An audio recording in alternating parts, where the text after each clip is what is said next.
Hello, everyone. I was further advised by my handlers that I need to try to make the broadcast a bit more professional.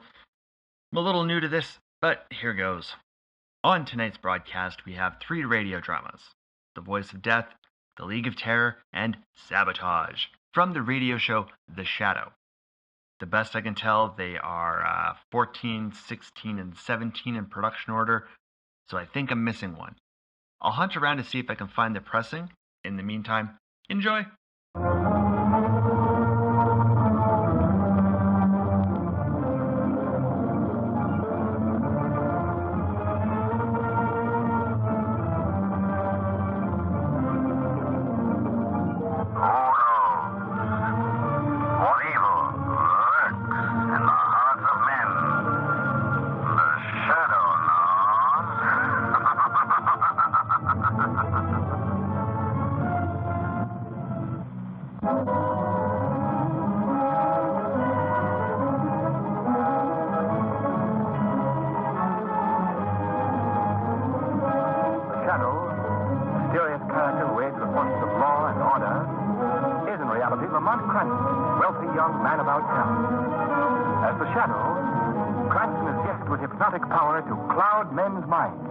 So that they cannot see him. Cranston's friend and companion, the lovely Margot Lane, is the only person who knows to whom the voice of the invisible shadow belongs. Today's story, The Voice of Death.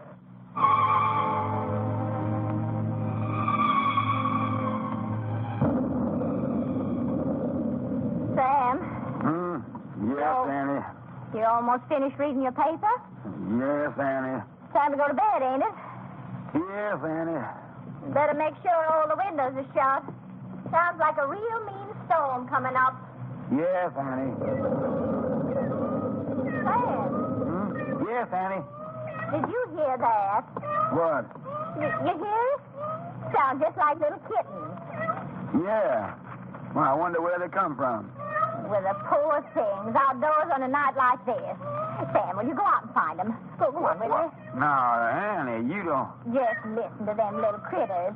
Ain't you got no heart, Sam? Oh, all right. Where's my raincoat? Oh, here you are. I'll set up a little box for 'em by the fire.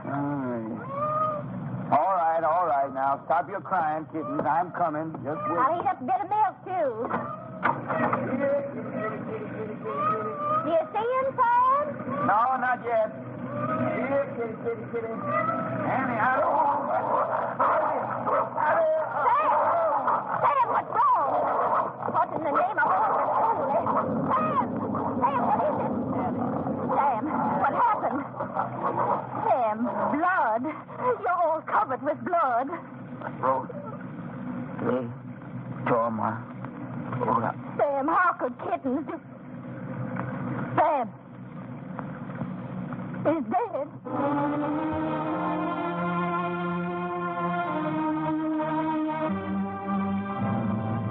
Well, I must say, Lamont, that we picked a fine day to go visiting. You want no secret, Margot? I'm your man. This whole thing is just an effect. Huh? A fat day? People always look for a mysterious atmosphere in the Louisiana bayou, so Mother Nature very obligingly provides for them. Oh, I see. Well, I must say that sunshine wouldn't make a great deal of difference. I don't see how it could ever penetrate those moss-laden trees. Much further to go, Lamont? I don't think so. Arthur told me the house was exactly 5 miles from that last bridge. Why in the world would anyone want to live way off like this? Well, the house has been in Arthur Whittington's family for many, many years, and Arthur, being a rather peculiar chap, I don't suppose it bothers him in the least. No. Forgive me for appearing dull, but I don't get it. Well, Margot, it's a long story. It began in college when we took a medical course together. I guess I was the only person in the whole school who really understood him. And why was that?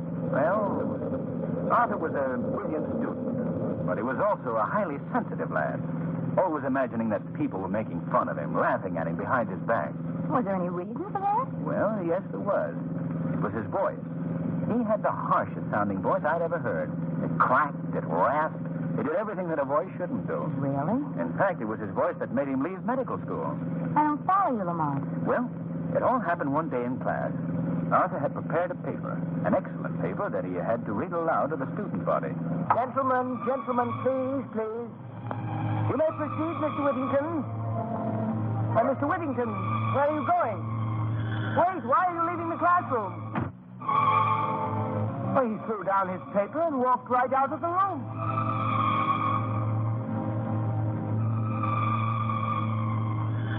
Oh, Margot. Oh, the poor boy. I've never heard of him since. But we've corresponded. And then, as you know, when he learned that we were down here in Louisiana fishing, he got in touch with me and invited us out to see him. Well, that goes a long way toward explaining his living out here so far from civilization. You know, he still must be sensitive about that horrible voice. Yes, I'm sure he is. But remember, we mustn't do anything to call attention to it. Oh, heavens, no, I wouldn't. Come on, there's something right ahead on the road. Yes, Marjorie, yes, I see it. Yeah. This rain on the windshield is hard to... Wait. It's some sort of a fence. Well, it looks like we've reached the end of the line, and not a house in sight. Oh. And there seems to be a sign on it. We better get out and investigate. Button up that raincoat, Margot. Oh, don't worry. Yeah. It's getting so dark, you can hardly make the sign out. Here's your flashlight, Lamont. Oh, thank you. There we are. Whittington Hall. Keep out. That's a nice welcome. Oh, I'm sure that doesn't mean that. Well, looks like we'll have to walk down this path to get to the house. I think I can just see it through the trees. Lamont, did you hear that? Yes. Sounds like little kittens. Oh, the poor things out in weather like this. I'm going to find them. They seem to be under that bush. Here, kitty. Margot, you'll get so climbing around in that underbrush. Well, I'll have them in just... Margot! Come on, quickly. Margot, what in the name? Dogs, giant dogs. Get down, you. Get down. Get down. Right, Margot. This car will take care of it. Get down, you. Get down.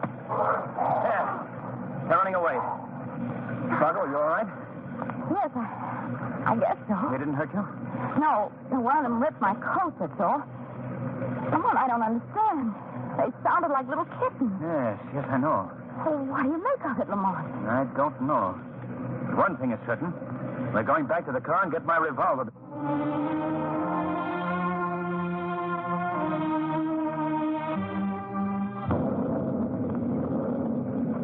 Lamont, I've never seen such an eerie-looking house in my life. The broken shutters and the crumbled stairs, those unpainted walls. Don't tell me that this is the Whittington mansion. I guess it is, Margot. I wish we were back in New Orleans. Well, if you'd rather we... Oh, no, we've come this far. Go ahead and knock at the door. I promise you, if a ghost answers, I won't be surprised. No. Frankly, nor will I. You going to tell Mr. Whittington about the dog? Of course. Why not? Well, it may sound a bit strange in the telling. Dogs that sound like little kittens. Well, he may know who's... What do you want? Oh, good evening. We'd like to see Mr. Whittington, please. What is it about? He's expecting.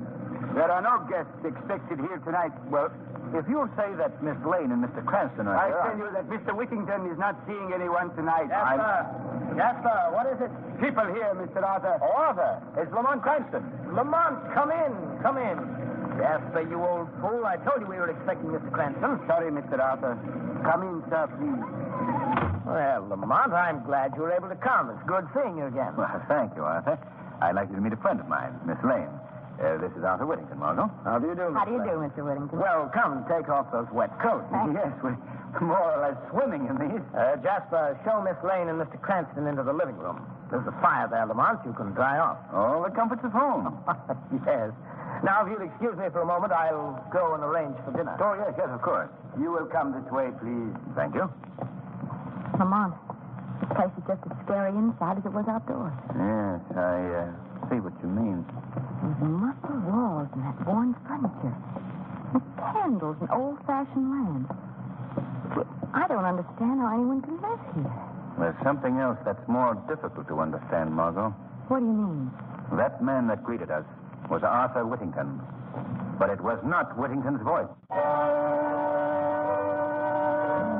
No, Lamont. I saved this wine for special occasions. Very special occasions. Well, we're flattered. I suppose my mode of living is a bit mystifying to you, Miss Lane. Mystifying? Well, my staying here in the wilderness, in a house that's almost in ruins, living alone with just a servant? Well, I think it might have its advantages, too. Well, I'm glad to hear you say that. Some people might not understand. I must say, though, Arthur, for a man who's roughing it, you set a highly civilized table. Well, I'm like a Britisher in the tropics, I guess. I still like to maintain the... Master Arthur. What is it, Jasper? Why are you interrupting my meal? Master, they are loose again. What? I told you to keep that door locked. I know, but they got out. You fool. They must be someplace near. I keep hearing them. Excuse me, please, Miss Lane. Lamont, I'll be right back. Come along, Jasper. Yes. Oh, don't mind us. Lamont, you know the worst people. What's all this about? I'm not sure, Margot. But it could be those savage dogs. Lamont, do you think they belong to Mr. Whittington? Perhaps. You know, I'm letting you in on a little secret. I wish we could leave here. Well, why, Margot? Well, the way Arthur Whittington acts, the way he talks, the way he looks at you.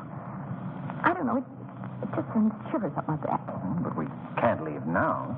Not until this storm is over, at any rate. Oh, I certainly wish that we'd never... Lamont, do you hear that? Yes. That same sound. They're near the house this time. Why should he have such beasts around here? And how did they get the voice of a cat? That's something we'll find out when Arthur returns. I'll just go... What was that? It was a human voice. It sounded like it came from someplace here in the house. Yes. Oh, I don't like this place, Lamont. When he comes back, I think you should ask for an explanation. I think we should know about those dogs and that mountain, too. Yes, when Arthur returns... I have returned, Lamont. I didn't hear you come in. What was that about my returning, Lamont? Well, Arthur, both Margot and myself are very curious to learn something about two giant dogs that we encountered on our way in here. Yes? What about them? Well, we wondered just how it was possible that these huge animals had the vocal cords of tiny kittens. Lamont. I shouldn't have given you that last glass of wine. No, but it's true. I saw and heard them, too. Oh, now come, Miss Lane. I'd say your imaginations were working overtime. Who is that, Arthur? What? Well, what are you talking about? There, hear it? That voice. Someone in this house. Arthur, we've got... Yes. Yes, I know. Now that you've heard him, I'll have to explain his presence. Well, who is it? Why did he cry out like that? Miss Lane, that was a cousin of mine, Frank Harper. He's in one of the rooms off this corridor. He's locked in that room because he's not right mentally. Oh. I'm sorry you had to learn about this. Family skeletons are never very pleasant topics. Harper. Yes, you see, my dear cousin Harper. I've gotten free of my shell at last. Oh. And now... Get out of there, do you hear me? No, I won't. Help me, you two. Help me. He can't keep me here like this. Look, fool, get back to your room. No, let me go. Take it easy, Arthur. I must handle this my own way. Don't let him send me back. Help me. Shut up, you fool. Come in here with me. No. Lamont. Oh, Lamont, that was horrible. Yes, and it was also very revealing. What do you mean? The voice of that man Harper is the same one that used to belong to Arthur Whittington.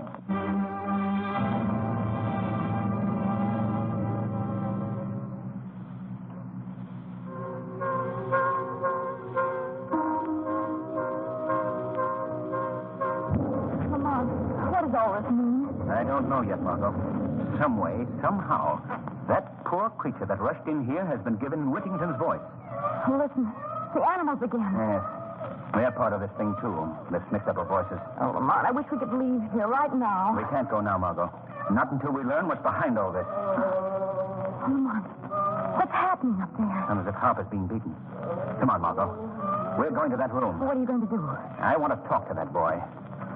Quietly, Margot. We must get down the hall without Whittington hearing us. Oh, what is he doing to him? Quiet. The room is right down here. Are you going in there? Not yet. Not until Whittington leaves. I want to talk to the boy alone. Oh, perhaps I'd better wait in the living room. Well, If Whittington wants to know where you are, I can tell him that you've gone out to the car for something. very well, Margot. But please, Lamont, please don't be long. I won't. The answer to this mystery will be found very quickly by the shadow.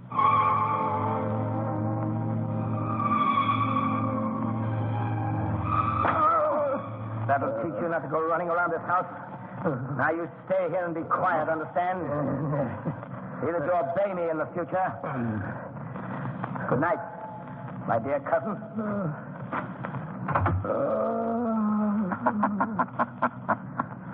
Harper. Oh, what was that? I've come here to help you, Mr. Harper. Hearing things. I'm hearing things again. No, you're not. Who speaks to me? I am called the Shadow. I see no one. I'm standing right here beside you. But you can't see me because I've used my hypnotic power to cloud your vision. I don't understand. Listen to me, Harper. I'm here to help you get out. But first, I must learn something from you. You'll help me? Yes. But tell me, why are you here? Why has your cousin kept you locked in this room? He's jealous of me. He always has been. How did he get you into this house? I came to visit. Just like that couple I saw in the dining room tonight. But I never got out. They never will either. Why do you say that? He will use them just as he used me. For his devilish work. Why was your cousin jealous of you? My voice. Yes? What about your voice? I used to have the voice that Arthur has now. I knew it. What did he do? How did he accomplish this transference? Came to my house one night. Had dinner. Then I felt drowsy. I'd been drugged. Yes? Then what happened? Well, when I came to, I was in his laboratory. He has a laboratory here in the house? Yes. I was strapped to a table. I fought to get loose, but it wasn't any use. Then he clamped an ether cone on my face. I passed out. And when you came to? When I came to, it must have been days later. I had his voice, this horrible voice of his, and he had mine. And you've been kept prisoner here ever since? Yes, always in this cell. In this same cell. Even the dogs get out, those savage dogs that he gave the voices of little kittens. Oh, I see. That accounts for the dogs. Well, I promise you this, Mr. Harper. You shall be free to leave this cell of yours after tonight.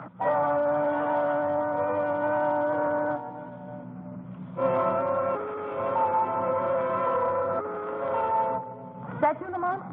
No? Oh. I'm sorry. Oh, Mr. Whittington. Where is Lamont? Well, he went out to the car for something. He should be right back. I see.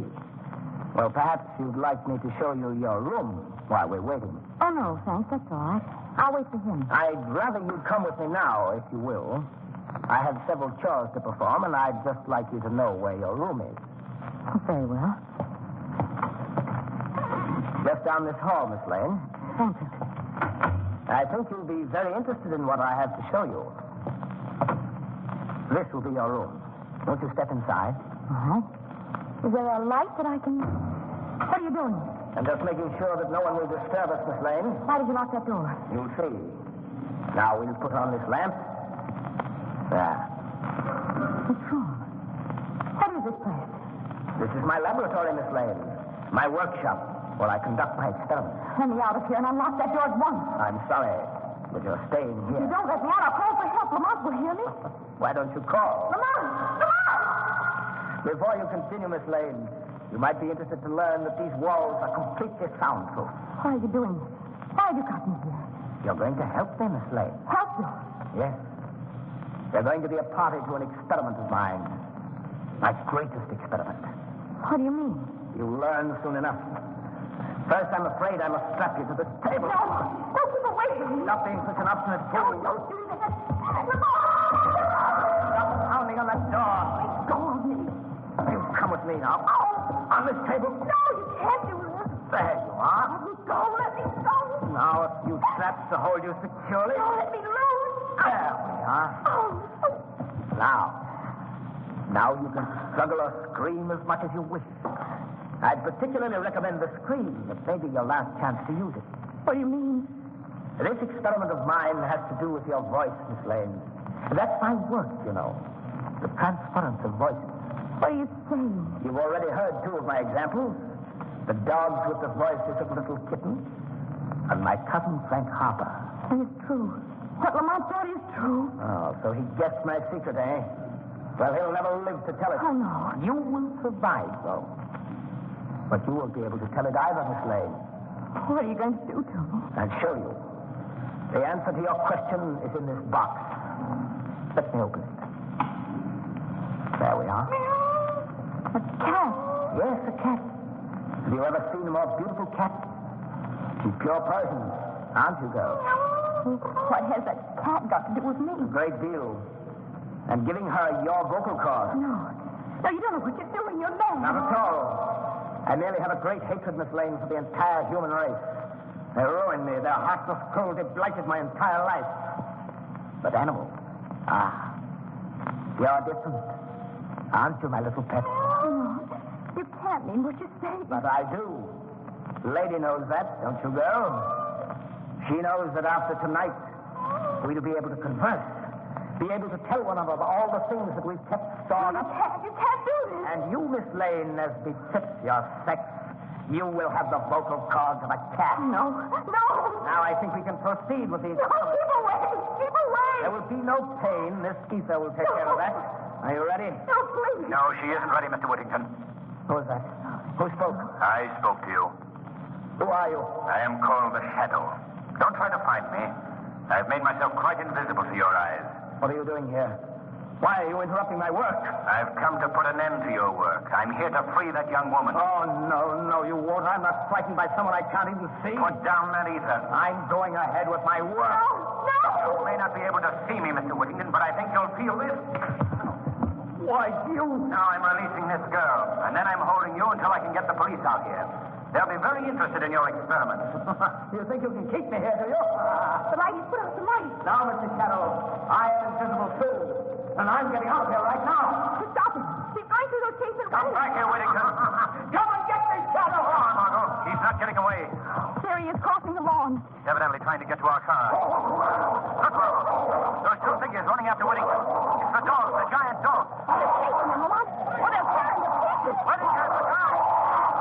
Oh, Lamont, can't you do something for him? I'm concerned with doing something for you, Margot. There's nothing wrong with you. Quick, back in the house. Oh, they're coming at us, Lamont. I'll never say. All right, you stand still, Margot. Don't move. I'll take care of them.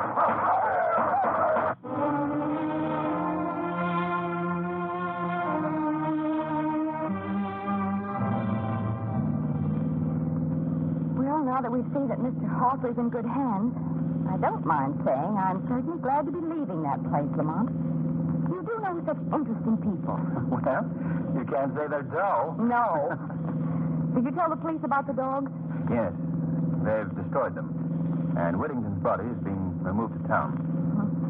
You know something, Lamont? What? Whenever I see an alley cat from now on, I'll think to myself, there, but for the grace of the shadow, go I.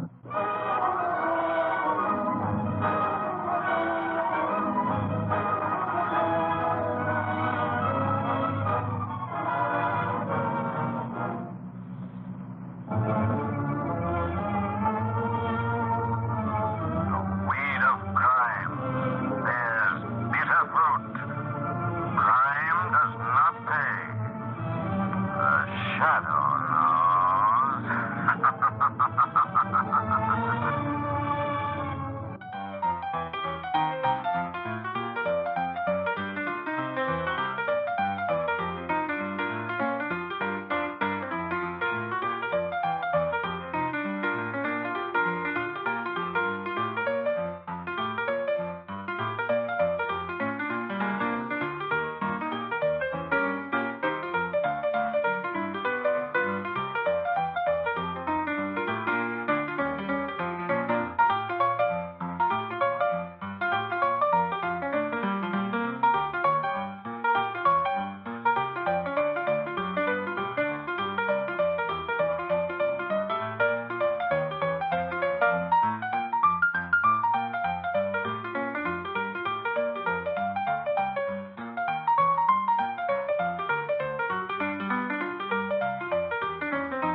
Blue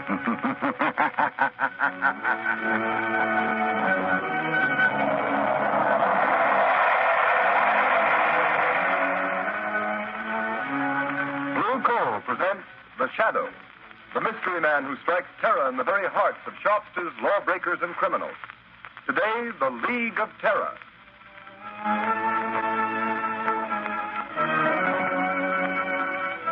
Ladies and gentlemen, The Shadow's exciting adventure starts in just a moment. But first, I'd like to ask you homeowners a question. Do you want to cut down winter colds, protect your family's health during this dangerous winter season? Then burn Blue Coal for clean, safe, healthful heat all winter long. Blue Coal is Pennsylvania's finest anthracite, and its harmless blue coloring is your guarantee of better heat at less cost. So when it comes to fuel, insist on Blue Coal. Order it by name. Your nearest Blue Coal dealer will be glad to send you a trial ton. Phone him tomorrow.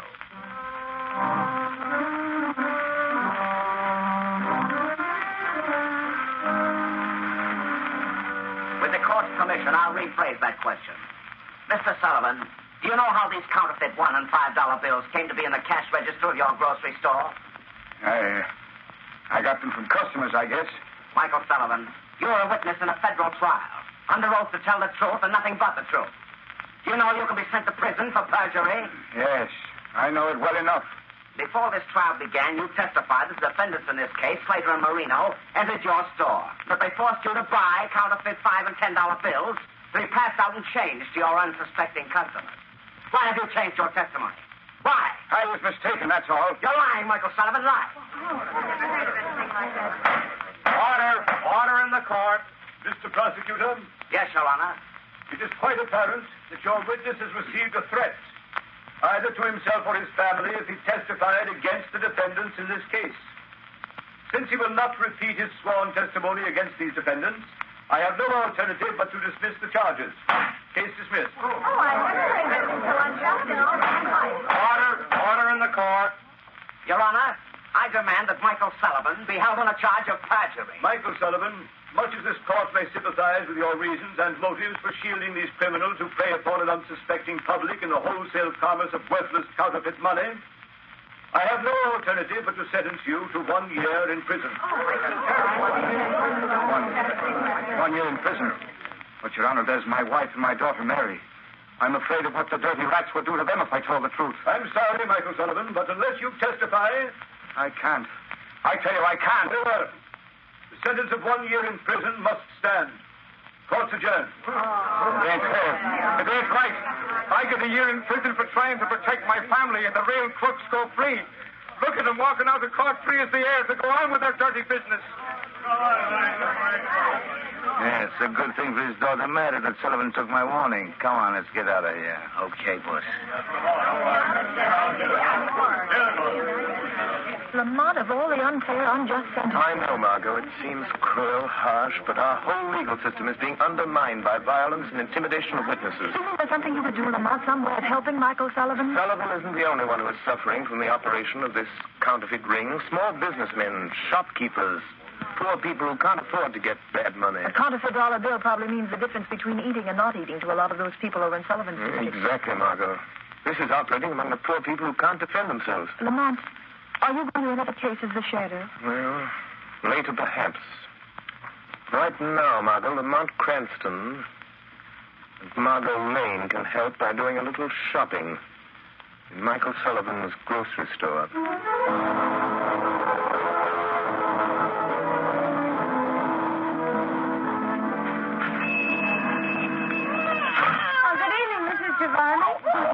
Miss Sullivan. How's little Maria? Oh, she's sick. All the time she cries. Oh, what's the matter? I don't know. The doctor says she don't get enough to eat.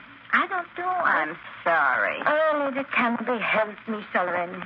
Oh, I'm mighty sorry they send your papa to jail because he won't talk now.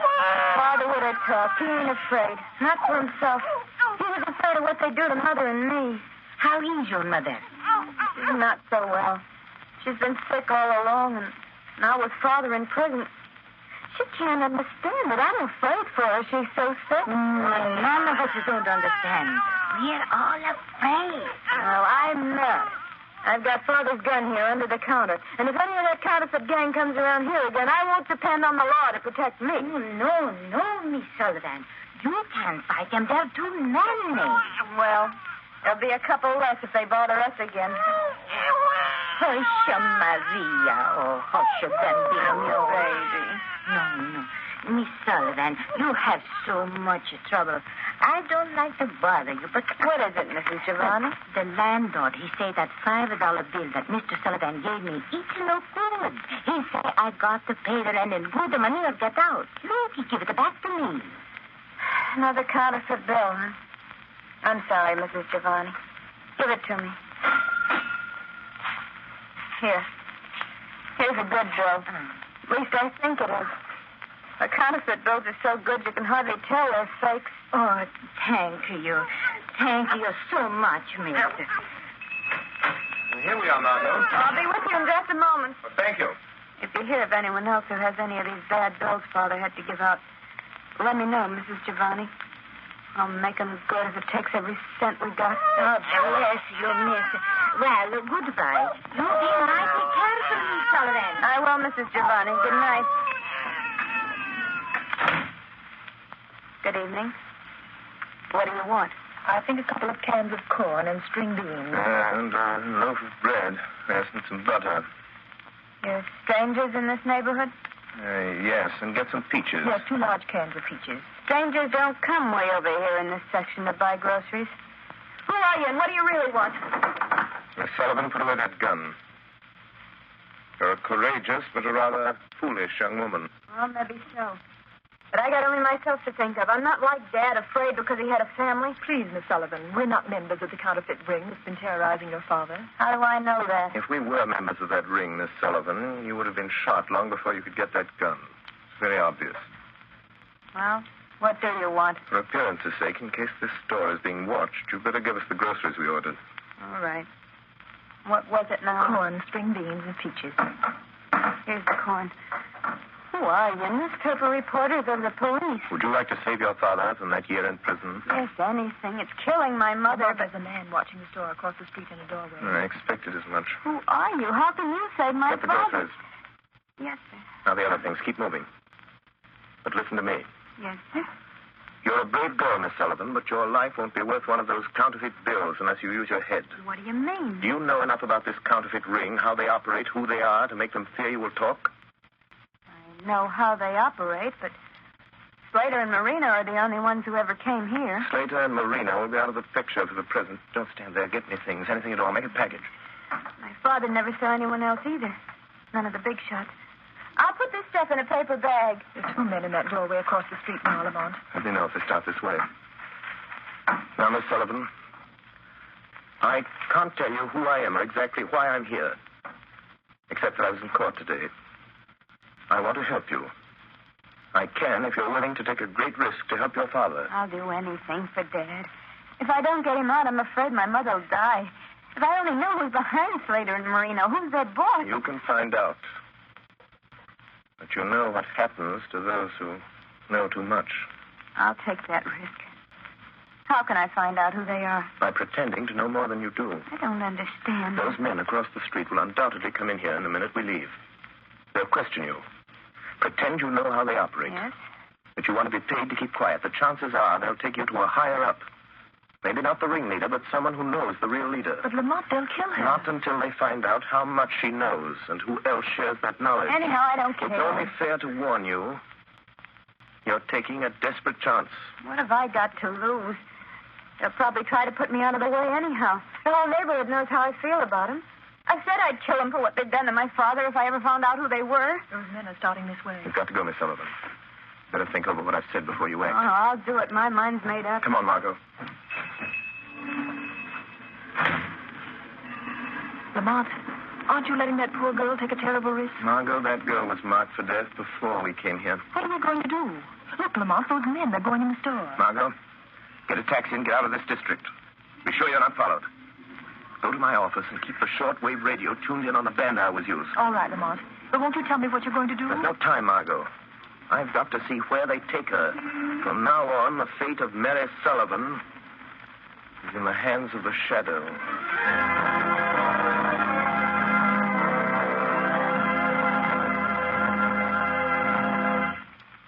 Ladies and gentlemen, the Shadow will be back with you in just a moment. In the meantime, I'd like to tell you some interesting facts. In the Dominion of Canada, where there is a temperature range of almost 200 degrees, from warm summer days to frigid Arctic nights, the selection of fuel is a serious problem.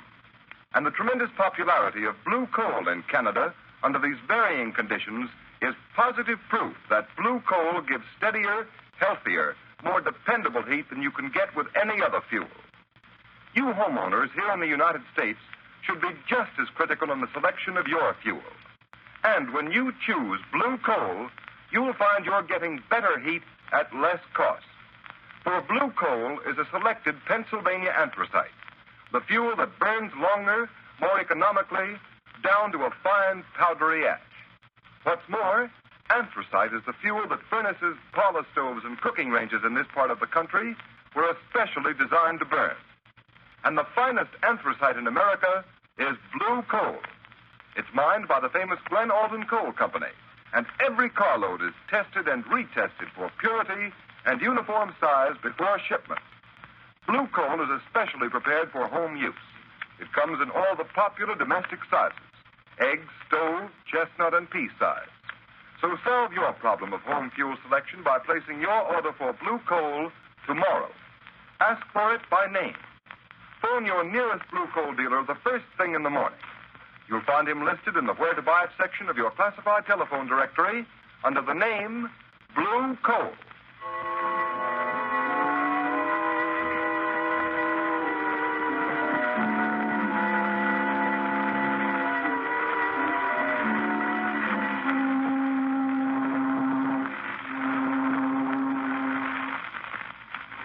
Where are you taking me? Shut up. Get in, kid. Sit down and keep quiet. Oh. Come on. Get up, sister. Here, I'll take the blindfold off your eyes. Why'd you bring me down to the waterfront? I do as I'm told. You better learn the same thing. Where are you taking me? Maybe this is the end of the line for you, Mary Sullivan. You wouldn't. Wouldn't we, though? But not without orders from the big boss. What do you know about the big boss? Plenty. Then your number is up, all right, kid. Them that know plenty about the big boss don't live long. You're still alive? Yeah, sure. Because I don't even know who the big boss is, and I don't want to know. It ain't healthy. Trigger. Who's that? It's me, Rankin. You got the Sullivan thing? Yeah. Here she is. So I see. She's a nice looker. Listen, Rankin, she says she knows plenty about the big boss. I'll say I do. You're a liar, Mary Sullivan. But you do know too much about the rest of us. You better get in touch with the big boss before you do anything to me. We don't bother him with all the details of this counterfeit racket. Well, you better bother him about this. And you know, Rankin, I think she knows something. Shut up, Trigger. I'll do the thinking around here. Maybe she does at that. I know plenty. And I'm not the only one. Say, what happened to that fella in dame that was in the Sullivan grocery just before we snatched her? The guy got clean away somehow. Yeah, what about the dame? Yeah, she took a cab. Smitty trailed her, but she gave him the slip. Switched cabs in traffic somewhere. Maybe you better take this kid to the big boss. Not till I find out how much she knows. Come on, Trig, make her talk. You know how. All right, kid. Do you spill what you know, or do we have to get it out of you the hard way? Let go of my arm. I won't talk to anybody but the big boss. And he'll pay me plenty to keep quiet. You can't scare me like you did my father. She wants Doe to keep quiet. Shut up, Trigger.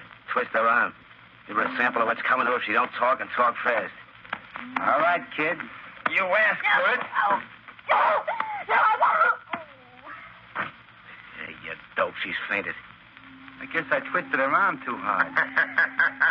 Hey, Rankin, did you hear that? Yeah, I heard it.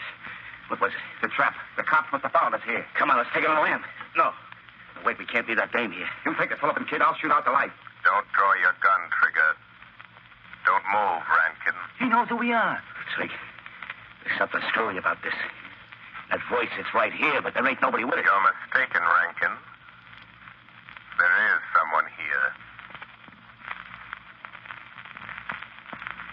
What kind of gag is this, Rankin? I don't see nothing, but I'm getting out of here. Wait, Trigger. Trigger. Do you remember Lefty Sims? Sure. The best finger man in the East, but... He tried to shoot it out. with a voice. The police got him. But when he went to the chair, there was only one name on his lips. Remember? The shadow, Rankin. That's what it is. It ain't the police or the feds. It's the guy nobody's ever seen. The shadow. They say he throws a sort of spell over a guy's mind so you can't see him. Shut up, you crazy. Yeah. It's just somebody throwing his voice. I've seen him do it in vaudeville. Come on, you pop that leg and let's break for it. Wait. I'm not going to stop you. But before you go, take this message to your leader. You better listen to him, Rankin. You can't outsmart that guy. Nobody ever has, not for long. Tell the man who controls this counterfeit ring that preys on the poor and helpless. Tell him that if anything should happen to Mary Sullivan, he will answer to the shadow. Drake, he's right in front of us somewhere. Take a couple of pot shots. Maybe you can get him. No, not me. Can't you see the shadow set to shake down the big boss? If you won't shoot, I will. I'll get him even if I can't see him. A gun won't help you, Rankin. Oh, no? We'll see about that. You got him. Talk about luck. Yeah. Well, let's get going while our luck's still good. I don't know if I killed him or not, but I must have winged him. Come on, grab that Sullivan dame and let's get back to the big boss and tell him what's happened. Yeah, how? Where are we going? I got a speedboat waiting under the wharf. Come on, we're heading down the bay.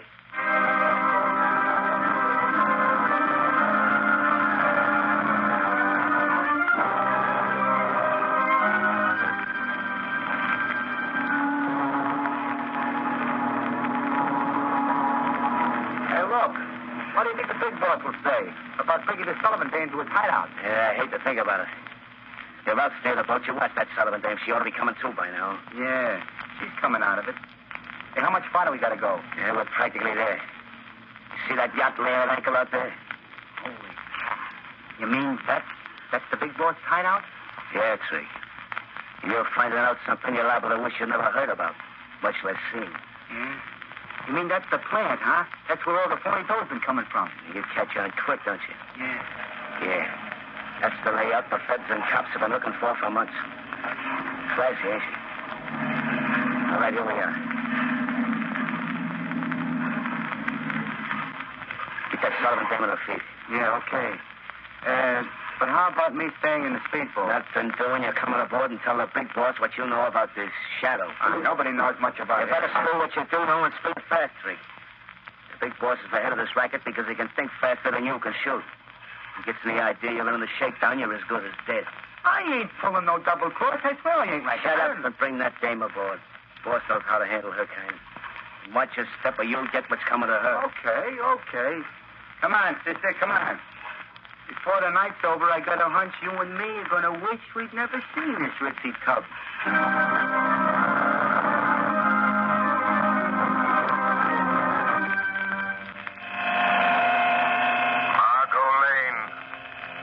Margot Lane. Listen carefully. Act quickly. The life of the Sullivan girl depends upon it. Telephone Police Commissioner Weston. Have him notify the harbor patrol boats that they will find the leader of the counterfeit ring on board the large yacht anchored off Diamond Point. Hurry.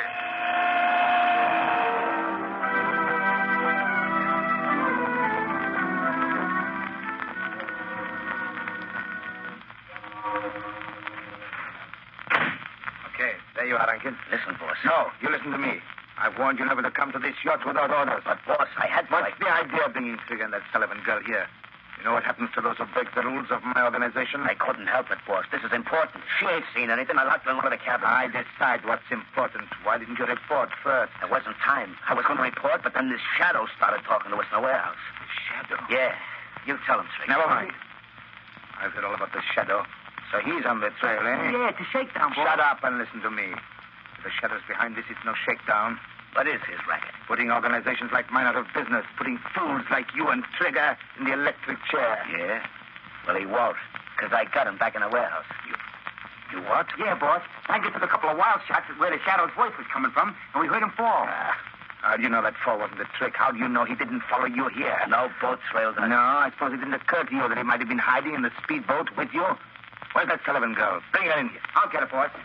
She's locked in the next cabin. Rankin, you're a fool. You let Trigger and the Sullivan girl in on something they're not likely to forget. Now, you know what to do. Take care of them. You mean fix them so they won't talk? Permanent? Do you know of any other way? But listen, boss, the Shadow said if anything happened to Mary Sullivan, you'd answer to him. You leave the Shadow to me. The Shadow? He ain't dead. I didn't kill him. That is a reasonable assumption, Rankin. Boss, he's here in this cabin. I see my presence is accepted without question. Even though you can't see me. Rankin, shoot, you fool, shoot. Yes. Try again, Rankin. All right, Shadow. Maybe I won't miss this time. Hey, Rankin, what's up? Rankin. Try again. The door. He's getting out. First trigger. Shoot, Rankin, shoot. Get out of the way, Trigger. Rankin, you rat. You double-crossed rat. Fill me full of lead, will you? Rub me out because I think too much, will you? Don't, Trick. Put down that gat. I wasn't shooting at you. It was the Shadow who was here just a minute ago. I don't care about the Shadow. All I know is I got a load of lead in me. Your lead, and I'm going to push you.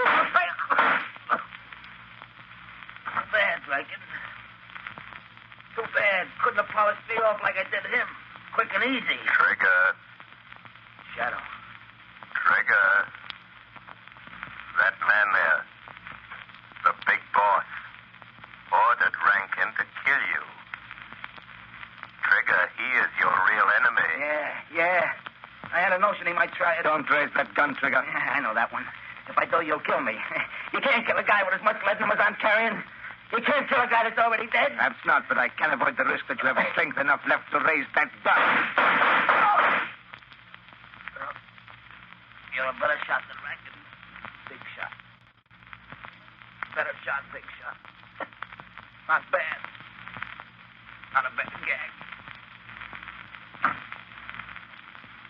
And now, we are alone. Yes. Quite alone. And now, I'm going to deal with you, Shadow. Your hand is shaking. Is that the way for a mastermind to act? You devil. If I could only see you. But you won't get away. And neither will you. I've notified the police. Their boats are coming. Listen. So that's it, eh? Yes. That's it. They're coming to get the leader of a counterfeit ring.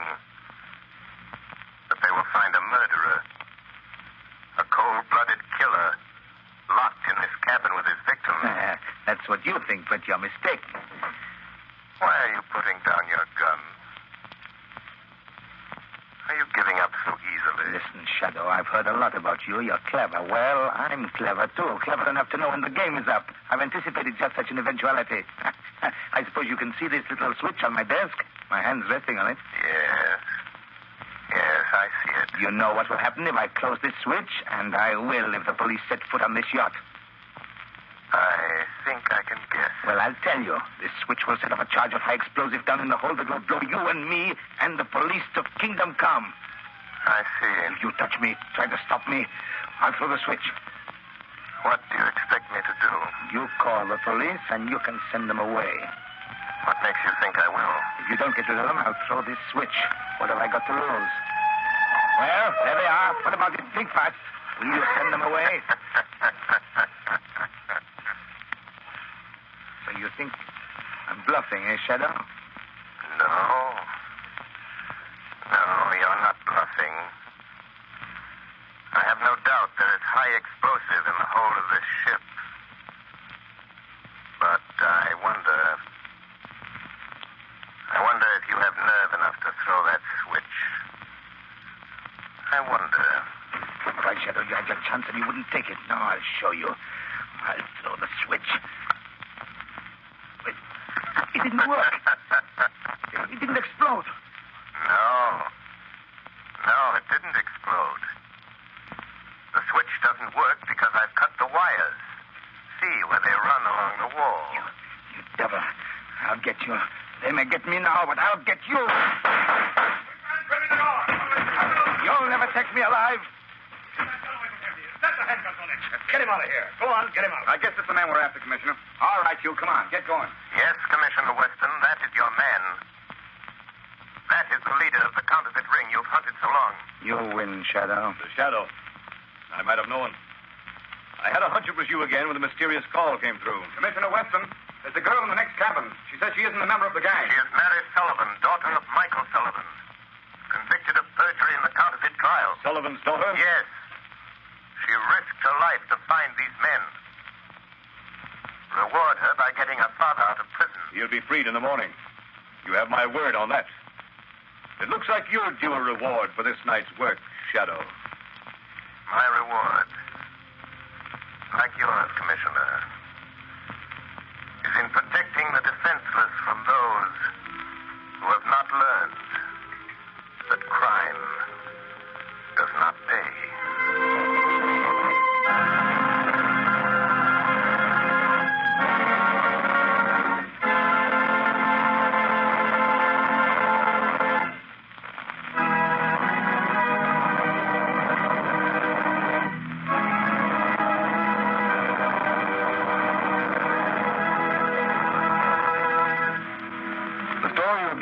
One of the many copyrighted stories that appear in the Shadow magazine.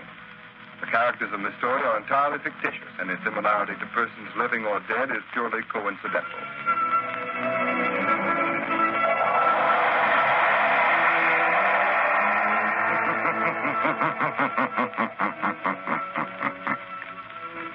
The weed of crime bears bitter fruit. Crime does not pay. The Shadow knows.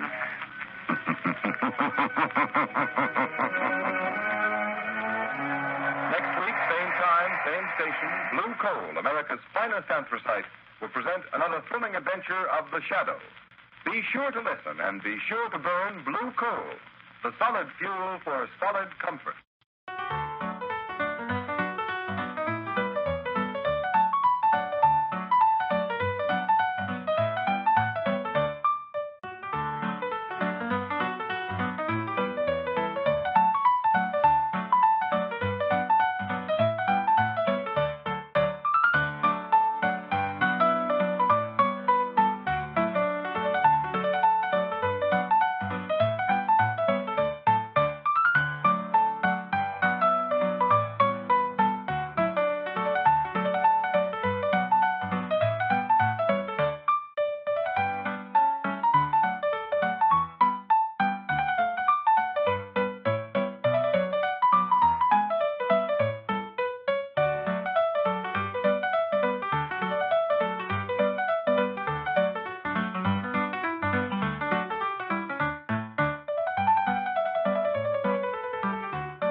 Blue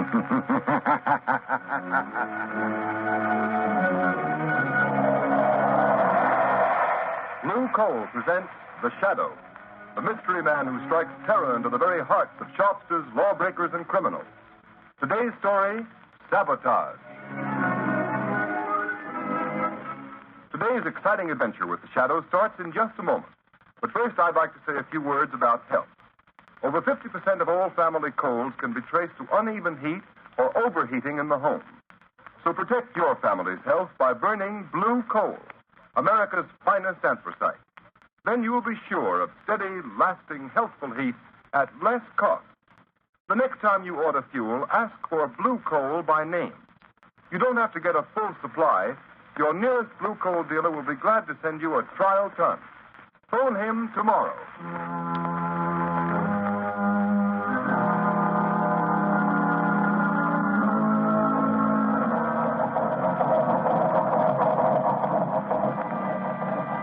Engine room.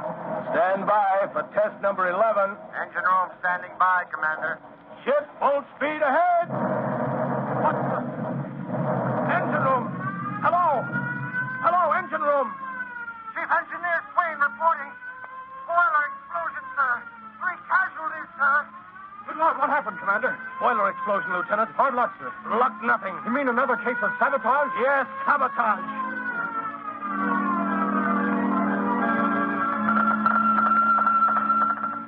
Submarine L-21 calling submarine base. Submarine L-21 calling submarine base. Submarine base answering L-21. Go ahead, L-21. Submarine L-21 in distress. Submarine L-21 down off Diamond Head. Cannot rise. Emergency. Emergency. Pump damage. Looks like sabotage. Looks like sabotage.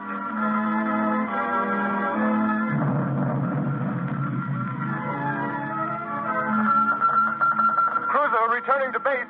Cruiser returning to base. Explosion. Explosion in after gun turret. 3 dead. 6 wounded. Suspect sabotage. Suspect sabotage.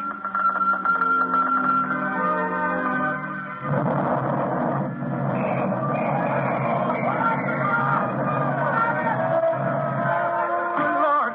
Hello. Hello. Hello. Sentry post number 4 reporting. Explosion and fire. Explosion and fire in destroyer dry dock. Stag Island Shipyard. Stag Island Shipyard.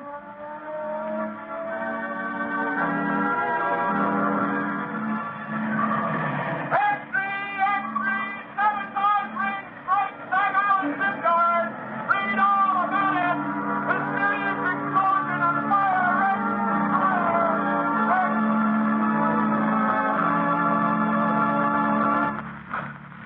Hey, fellas, here's Admiral Keeley now. Well, what are the findings of the board, Admiral? Yeah, Admiral, what's the dope on this sabotage ring? Gentlemen, the board has authorized me to make this statement to the press. Let's have it, Admiral. Yeah, let's have the lowdown, Admiral. Our inquiry indicates that all ships affected by recent acts of sabotage have all been built, reconditioned, or repaired in the Sag Island yard. Sag Island, eh? Yes.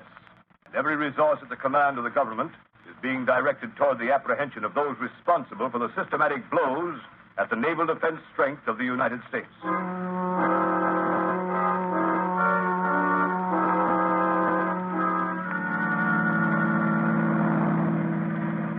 Lamont Cranston, would you mind telling me where you've been for the past 5 days? I was nearly frantic until I got your call asking me to meet you.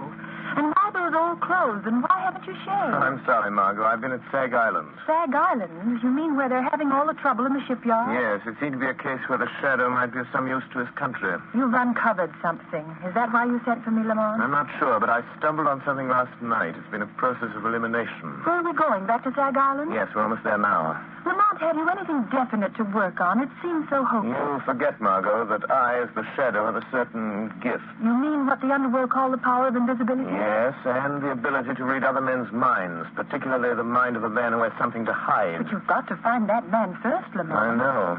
Do you mean that out of the 3,000 men in the Sag Island shipyard, you found the one man who has eluded the Secret Service, the police, and everyone for weeks? I think I have, Margot. I'll know for sure tonight. What do you want me to do, Lamont?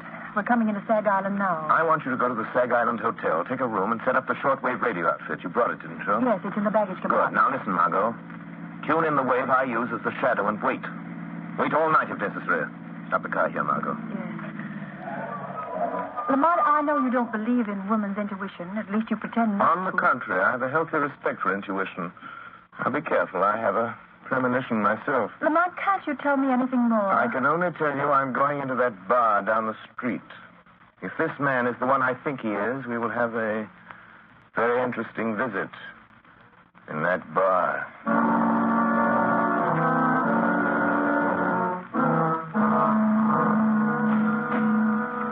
Bartender, set him up again. Yeah, one more round. I'm doing, boys. It's closing time. All right. Come on, Jake.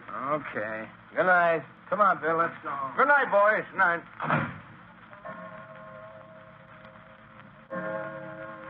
Holy mackerel. 2 o'clock already. An hour passes quickly when a man is talking about himself, Mr. Buckler. What? What have I been talking about? What have I... Say, who the devil are you, anyway? If you're one of them Secret Service guys trying to pump me, you're barking up the wrong tree. I'm not a Secret Service man. Well, then what's your game? What's yours? You're not looking for a job. You're a phony. I have a good notion to turn you over to the cops. They're rounding up guys like you. Sit down, Buckler. Listen to me, or you'll get us both in trouble. Who sent you here? Who told you to look me up? Would it help if I told you what you're thinking, Buckler? Quit stalling. Who sent you? It's running through your mind over and over again. I see it like a picture on a slate. You're thinking, did Arnheim send him? Did Arnheim send him? You're a liar. I never mentioned Arnheim's name. Never heard of him. Then why are you thinking of a name you never heard? Don't be a fool, Buckler. I know. What do you know? What did he send you for? What's wrong? Why didn't he... Yes. Nothing. Quit staring at me like that, or I... You were going to say, why didn't Arnheim tell me himself? Suppose we go ask him. No, he don't want anybody to know. If you're in on this, you ought to know that. Listen, you. I don't know how much you know or how much... Hey, you two, it's past closing time. Come on, I'll clear out. Tomorrow's another day. My friend and I were just leaving. Yeah? Well, you'll have to go out to the alley. I locked up the front door, and I ain't unlocking it again. Come along, Buckler. We can finish our talk on the way. On the way to where? Come along, I'll show you. All right. We can cut through the alley. We can talk on the way. Yes, we can talk. After you, Buckler. Okay, come on. Hey, come on, what's the idea? We're going down the dark alley, ain't we? Hey, you, cut the comedy and come on. Your companion has left you, Mr. Buckler. He saw your hand slip into that pocket where you carry a blackjack. He saw the picture in your mind. And knowing you meant to crush his skull, he asked me to take his place. What is this, a frame-up? Who was that guy? Who are you? Steve Buckler, you're a traitor. You're selling your birthright, your honor, your country's safety for money you'll never live to collect. How do you know all that? Who are you, anyway? This is your first excursion in crime, isn't it, Buckler? What difference does that make? Who are you? What do you want? If you had any contact with the underworld, you wouldn't have to ask who I am. Have you ever heard of the Shadow, Steve Buckler? The Shadow. So that's it. That's who you are. The man who can hide anywhere that no one has ever seen. Yes, Buckler. The man no one has ever seen. Don't move. Shall I tell you what you're thinking? I see the picture inside your head. You're thinking you'd kill me if you could only see me. You're like that other guy. You can tell what I'm thinking. All right, you got me dead to rights. What do you want me to do? Stop taking orders from Arnheim. Is that all? You mean you're not going to turn me over to the Secret Service? No. No, I'm going to give you one more chance, Steve Buckler. One last chance.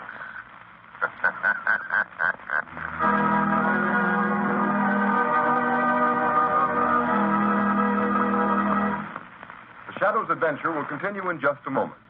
Meanwhile, thousands of homeowners are engaged in another kind of adventure. An adventure in home heating involving the health of your family. I am referring to the purchase of fuel. You know, if you order just any kind of coal, it's a gamble. But it's a gamble you don't have to take. Baltimore families, for example, have found out how to eliminate the risk in fuel buying. They order blue coal by name. That's why the sale of blue coal in Baltimore so far this winter is 40% ahead of sales for the same period a year ago. And this is happening in many other cities. Here is real proof that blue coal, the cream of Pennsylvania anthracite, is by actual test the best of all fuels. It is the only solid fuel actually trademarked with a harmless blue color, so that you can tell at a glance that it is the fuel that gives low-cost heating. It is the fuel to buy for cleanliness. Baltimore homeowners like the steady, long-burning qualities of blue coal. This is a decided advantage compared to other fuels requiring so much attention.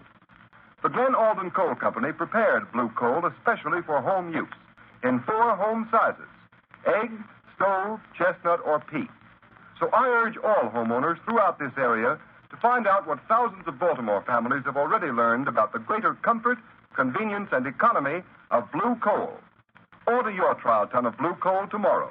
You will find the name of your nearest blue coal dealer in the Where to Buy It section of your classified telephone directory under the name of Blue Coal.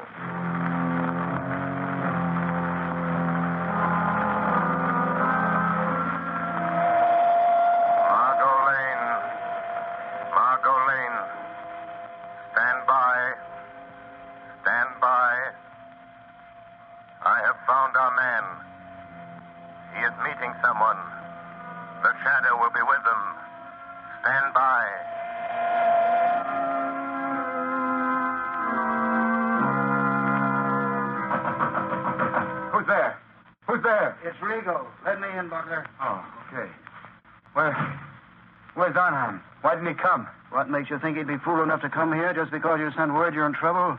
I've got to see him. I've got to talk to him, Rigo. What's the matter with you? The Secret Service men been asking you questions again? No, they don't suspect anything. But somebody else is after us. Somebody knows Arnheim is back of all this sabotage. Well, who is it? Come on, Buckler, out with it. Let go of me, I'll tell you. It's the Shadow. The Shadow? Don't give me that. It's the truth. That's why I phoned Arnheim. I got to have the money he promised me. I got to get away from here. Listen, you fool. How did the Shadow get wise to you? How much does he know? I'm not sure. How did he find out unless you told him? I didn't tell him. But he can read your mind. Listen, you got to take me to Arnheim. I got to get away. How did you get away from the Shadow? He let me go. Said he was giving me one last chance. You're lying, Buckler. People don't get away from the Shadow. He doesn't let them go unless they're working for him. Listen, if you're trying to pull a double cross on Arnheim, you'll never live to tell it. I'm telling you the truth, Rigo. You got to believe me. All right. Maybe you are. But it just happens we've got another job for you that will prove whether you're on the level with Arnheim or not. I can't do anything more. The Shadow knows I'm responsible for all those accidents. He'll find me. You can't hide from anybody like that. He'll find you're dead if you don't do as you're told. Besides, Buckler, you'd like to get that $50,000 Arnheim promised you, wouldn't you? I've done more than he asked already. I've earned that $50,000 a dozen times over. Maybe you have. But you don't get it unless you carry out Arnheim's orders. Well, this is the last. It'll be easy for you. And it won't take you long. I'll wait for you. Take you to Arnheim's place. He'll pay you off and you can be on your way. What about it, Buckler? What does he want this time? It's that battle cruiser that's going out on a trial run in the morning. It's too late to tamper with anything now, Rigo. So what? You're a turbine inspector. You're scheduled to go along. We know that. But how? What can I do? It's too late, I tell you. I'll show you what you're going to do. You see this metal tube? Yeah. What do you want me to do with it? You're going aboard the cruiser and plant that inside some piece of machinery. Some place where it'll get smashed when the engines start. What's in that tube? Oh, nothing much. Just enough nitroglycerin to tear the turbines out of that cruiser. No, I won't do it. It'll kill every man in the engine room. It won't be the first time, Buckler. I couldn't carry that thing into the yard. They're searching everybody, Rigo. Quit stalling, will you? We know they don't search inspectors. That's why you've been so useful. All right. Suppose I can get it in the machinery. Get off the ship before she sails. How do I know Arnheim will keep his word? Pay me off, let me get away. I didn't come here to bargain with you, Buckler. All I know is Arnheim told me to bring you back after you'd carried out his orders. All right. I'll do it. But this is the last time. Give me that tube. Now you're talking. But look out for that stuff. It's touchy. Well, come on. What are you waiting for? You better go first. Nothing doing. I'm making sure you get to the yard. That cruiser sails with the flood tide. And don't try anything because I'll be waiting for you in my car when you come out. Well, come on.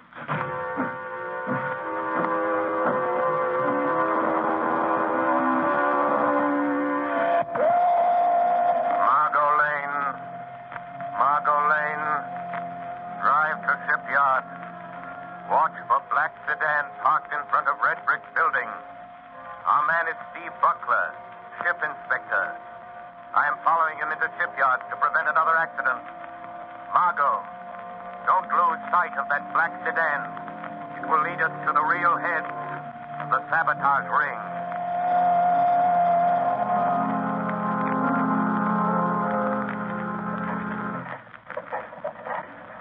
Morning, Mr. Buckler. Oh, morning, Lieutenant. Giving the turbines a bit of final inspection before we start on the trial run? Yeah, I thought I'd have a look around. Go right ahead. I have to check the gauges. Let me know if you find anything that needs adjustment. I'll let you know, Lieutenant. I'll show on. I'll show I'm not afraid to go through with it. There, now. Just wait till those turbines start spinning. Till they smash that metal tube of nitroglycerin. Just wait. Everything look all right, Mr. Buckler? Yeah, everything's fine. Just fine, Lieutenant. Fine. Yes. Everything will be just fine. In just a moment. As soon as I have removed this tube of nitroglycerin that Buckler put in the turbine.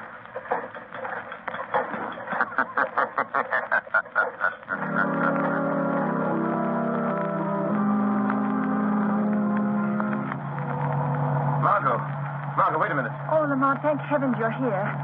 There goes that black sedan. Buckler and a man named Rigo. Follow them and don't get too close. What happened in the shipyard? Buckler tried to carry out another sabotage job for a man named Arnheim. He's the man we want. Did you stop Buckler? Yes, but he doesn't know it. Don't have an accident, Margot. We'll be scattered all over the landscape. Careful, Margot. What do you mean? Just that this metal tube I'm carrying contains enough nitroglycerin to blow us to Kingdom Come if it's jolted hard enough. Where'd you get it, Lamont? From Buckler? Yes, he left it in a gearbox at the battle cruiser. Oh, so that's why you followed him into the Slow shipyard. down, Margot. You're getting too close to that car. Yes. I had to stop that murderous scheme, even if it meant losing track of Buckler and Rigo. But do you think they'll lead us to this man who seems to be behind all this, Arnheim? I'm sure of it. Look, Lamont, they're turning in that big estate. Quick, Margot. Pull up the road and stop. Yes. Lamont, look at the sign. Redland Sanitarium. This doesn't look like a place where Arnheim would have his headquarters. That's probably why he selected it. Well, Margot, this is it. Lamont, you're not going in there alone. Yes, the Shadow is going to return this little metal instrument of death to Dr. Arnheim in person. Doctor? Yes, just look at that sign, Margot. Redland Sanitarium, Dr. Felix Arnheim, resident physician. Oh, please don't go in there alone, Lamont. Let's notify the state police. We can. I have the radio transmitter in the car. Good, and I want you to call the state police on the regular wavelength 5 minutes after I've gone in the house. Well, why not call them now? Margot, we're not dealing with amateurs. They're undoubtedly prepared against police raids. If the police blunder in there, they'll only find an empty house. I've got to go in there alone. Don't take that nitroglycerin with you, Lamont. Well, Margot, I must. This tube of concentrated death is an important part of my plan to hold those men in that house until the police break in. Oh, don't, Lamont. You said you had a premonition, remember? Don't, Margot, worry. Call the police, and in 5 minutes, which is in the lap of the gods. And in the hands of the shadows.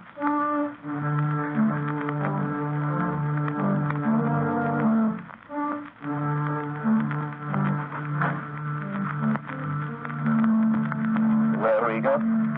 Here he is, Dr. Arnheim. So you have to come to tell me you're afraid, Mr. Butler. You wish to go away. Far away. Yes. Yes, I know when I've had enough. And I want that $50,000, and I want it quick. So, have you carried out my last instructions? Yes, I have. And that's the finish. Pay me off and let me get away from here. I'm afraid we must wait until we are sure of the success of your latest venture in sabotage, Mr. Butler. Listen, Arnheim. Finding that nitroglycerin on the cruiser will be traced to me an hour after the explosion. Every Secret Service agent in this country will be after me. We will see that they do not find you. I'll see to that myself. Listen, you'll give me that $50,000 and let me get out of here now, or I'll... Oh, what? Keep him covered, Mr. Rigo. Don't make a move, Butler. I hate to shoot men in the bank. What are you going to do if we don't pay you, Mr. Butler? Arnheim, I'm warning you. Tell Rigo not to shoot. Do you think I didn't know you'd try something like this? Do you think I'd come here without an ace up my sleeve? Go on, Mr. Butler. Just this. This little bottle filled with some of the nitroglycerin you sent me to plant on the cruiser. You know what'll happen if I throw it, and I'll throw it if Rigo shoots. Mr. Butler, you're bluffing. That metal tube was sealed and could not be opened. You're crazy. I opened it. Pulled a little out of it. Rigo, I think Mr. Butler has served us long enough. He wants to go far away. I think we should help him. No. Don't. I've done everything you wanted. You can't kill me. You'll be caught. Mr. Buckler, this is a sanitarium. Many persons have died here. It is quite useful. The police think nothing of one death, more or less. Are you sure there's no nitro in that bottle, Doctor? Quite sure. I think. Now, Mr. Rigo. No. No, don't. Shadow. The shadow warned me. I should have listened. Listen to the shadow. Very good, Mr. Rigo. This American man of mystery, the shadow, he interests me. You told me something over the telephone. Yes, he got to Buckler last night. Makes himself invisible. As I told you over the phone, I think we'd better get out of the country for a while. Because of this shadow? He's just a man using hypnotic forces that affect men's minds. Maybe, but once he gets on your trail, there's no shaking him off. But I know something about such forces. He can appear in a room without being seen. How does he do it? Some call it the powers of angels or devils. But it's the art of mesmerism. Hypnotic suggestion is very old. And certain men of modern science have developed it amazingly. Well, no matter how he does it, I don't want to meet this shadow. In that case, Mr. Rigo, will you be so kind as to remove that body? I dislike the presence of the dead. All right, I'll take care of it. I'll be in the cellar if you need me. I shall not need you. Hey, what's funny, Doc? What are you grinning about? I am looking forward to a conversation I'm going to have. Somebody coming here? Not exactly. Don't concern yourself, Mr. Rigo. This is something beyond your comprehension. Okay. I'll be on tap if you need me. What are you waiting for, Shadow? Why don't you speak? How long have you known I was in this room, Doctor? For quite some minutes, Shadow. While I'm not a master of your art of invisibility, my mind is sensitive to such a forceful concentration as you exert to cloak your presence. I see. Since you sent Rigo away, it is evident you are not afraid of me. Fear is a luxury I do not allow myself, Shadow. Your career of sabotage is over, Dr. Arnheim. I think not. I have never met a man who did not have a price, Shadow. I have only one price for your kind, Doctor. Prison. You could be very valuable to me, Shadow. Don't reach into that drawer, Doctor. A gun is of no use. A gun? That is a crude way of settling a difference of opinion. But, money, I can pay well.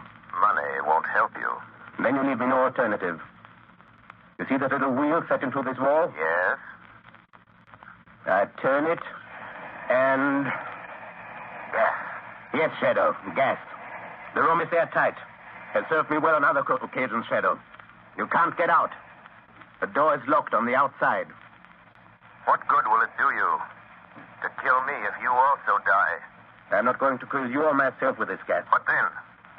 Just enough gas will be liberated to numb your powers of concentration. Enough to destroy your ability to remain invisible. You can't resist it, Shadow.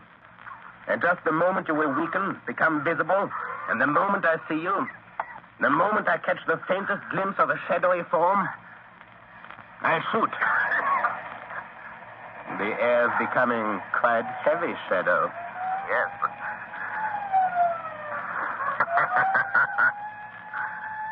Listen, Dr. Arnheim. The police are closing in, Doctor. So, you don't trust your own powers. You had to have the police to help you. In a few minutes, the place will be surrounded. That is all the time I need. You will become visible. I shall kill you. And then... And then? I'll take the police a little while to break into this room. When they do, they will find a dead Shadow. But I shall not be here. This door behind me leads to a passageway which leads to a bay. The speedboat awaits me there. I know about the speedboat, Dr. Arnheim. You see? The gas is doing its work. You're weakening. Your power of invisibility is losing its... What is it, Rigo? Doctor, quick, the police. The passageway. The speedboat is ready. We can make it. Hey, what are you doing with that gas? What's the idea? Wait, Regal. The shadow. He is here in this room. In just a moment, he will become visible. But you haven't time to wait. The police are already in the house. Don't try to escape in that speedboat. I have turned it into a death trap, Dr. Arnheim. Come, quicker. It'll be too late. Wait, Dr. Arnheim. Death is waiting for you in that speedboat. A violent death of your own making. You can't bluff me. Don't listen to him, Doctor. Hurry. All right. But remember, Shadow, we shall meet again. I'm afraid not, my friend. But first, let me turn off this gas. All right, men. Search the place. Round up everybody you find. Wilson, Harvey, Davidson, you men take me upstairs. Rest of you follow me. Try that room, Sergeant. Okay. Captain, this room's full of gas. Sergeant, an iron door there. Try it. Looks like they skipped. What was that? Sounded like an explosion down near the water. Yes, it was an explosion, gentlemen. And there will be no more wrecking of warships. It was the tube of nitroglycerin intended for the new battle cruiser by Dr. Arnheim. And placed in the gears of the good doctor's own speedboat. With the compliments of the shadow.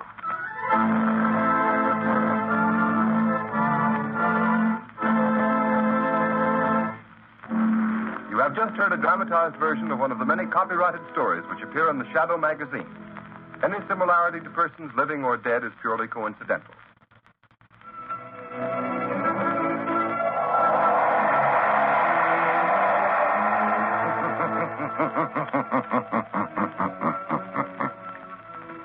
The weed of crime bears bitter fruit.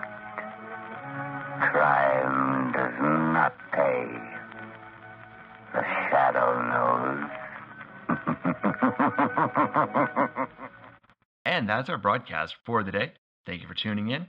I wasn't able to find episode 15, but hey, we'll carry on anyways. See you next week. Oh, the days come to end now. Work's all done. Let's take a bow. Smiles and joy on every face. It's time to leave this happy place.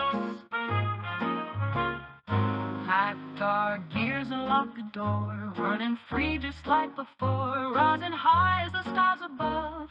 In work we find a piece of love. Oh, daily triumph, here we go. As we leave the candles glow. Goodbye, off to see you soon. Till tomorrow in the afternoon.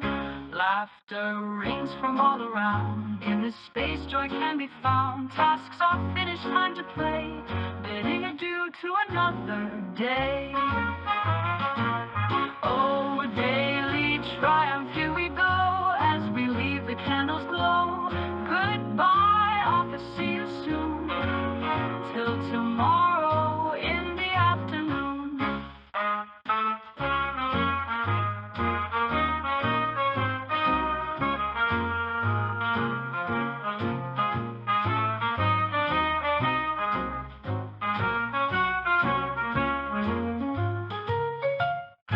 Laughter rings from all around. In this space joy can be found. Tasks are finished, time to play. Bidding adieu to another day. Oh, daily triumph, here we go. As we leave the candles glow. Goodbye, off to see you soon. Till tomorrow in the afternoon. Laughter, rest, and time to dream. In the stars our hearts will gleam. Count the moments, count the smiles. We'll be back in just a while.